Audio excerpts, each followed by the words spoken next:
This week, we're going to be looking at the letter X on the Incy alphabet. Bite-sized lettering tutorials for your busy life. X is going to be a letter that we're going to do in a bright, playful, fun way because honestly, X, like wah wah. So let's make it super fun. We're going to create an X within a circle, and then we're going to create a really beautiful background for it. So first you want to, of course you've been practicing your circles ever since we did C.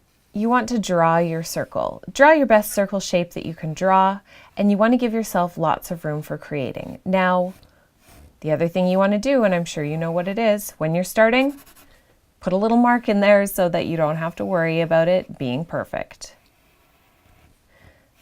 Once you've sketched out your circle, that's not too terrible actually, not bad. If it's a little bit off, you can just go through and round those portions back out. This is just our initial sketch. We're going to be coloring it in later, and that's when we'll set the final outside boundary of the circle. We're going to draw an X inside here, and let's start with a guideline of a simple X, but you want to watch for it to go only so far so that you have a consistent distance away from the edge of your circle. So we'll do one line and then the other one, which should be at the same base height. So if you just draw a little guideline for yourself along the bottom, you can then center your X nicely within your circle.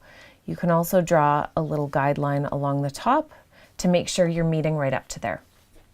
This guideline will also be really helpful for when we're thickening this letter up. So now that we have a guideline, we have our main letter guidelines. We're going to blow this thing up by drawing a line on either side of our initial X.